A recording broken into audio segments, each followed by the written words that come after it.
یادداشت کو بہتر بنانے کا عمل انسان کی نفسیاتی صلاحیتوں میں اہم مقام رکھتا ہے۔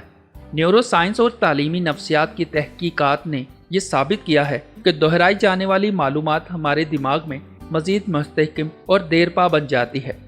یہ ٹیکنیک، جسے اسپیسڈ ریپیٹیشن کہا جاتا ہے، معلومات کو وقت کے ساتھ مختلف اوقات میں دہرا کر زیادہ مؤثر طریقے سے یادداشت میں محفوظ کرتی ہے۔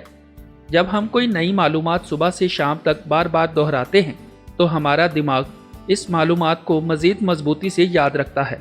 اس دہرائی گئی معلومات کی بدولت ہمارے دماغ کے نیورونز کے درمیان نئے روابط بنتے ہیں اور موجودہ روابط مضبوط ہوتے ہیں۔ اس عمل کو کنسولیڈیشن کہا جاتا ہے، جو کہ معلومات کو طویل مدتی یادداشت میں منتقل کرتا ہے۔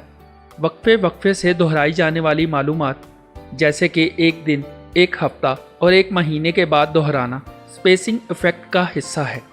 یہ عمل یادداشت کی مضبوطی میں معاون ثابت ہوتا ہے، کیونکہ یہ دماغی معلومات کو بار بار پروسیس کرنے کی مشق فراہم کرتا ہے، جس سے یادداشت کی صلاحیت بہتر ہوتی ہے۔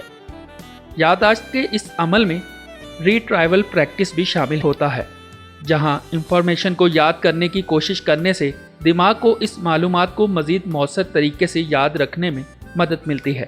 اس سے ہمیں واضح ہوتا ہے کہ معلومات کو یاد کرنے کی مشق سے نہ صرف معلومات یاد رہتی ہے، بلکہ یادداشت کے نیٹ ورک بھی مضبوط ہوتے ہیں۔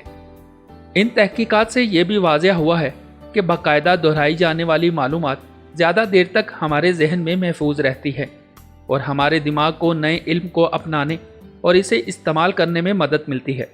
لہٰذا اگر ہم چاہتے ہیں کہ کوئی معلومات ہمیشہ کے لیے ہمارے ذہن میں بیٹھ جائیں تو وقتاً فوقتاً اس کی دہرائی اور مشق ضروری ہے۔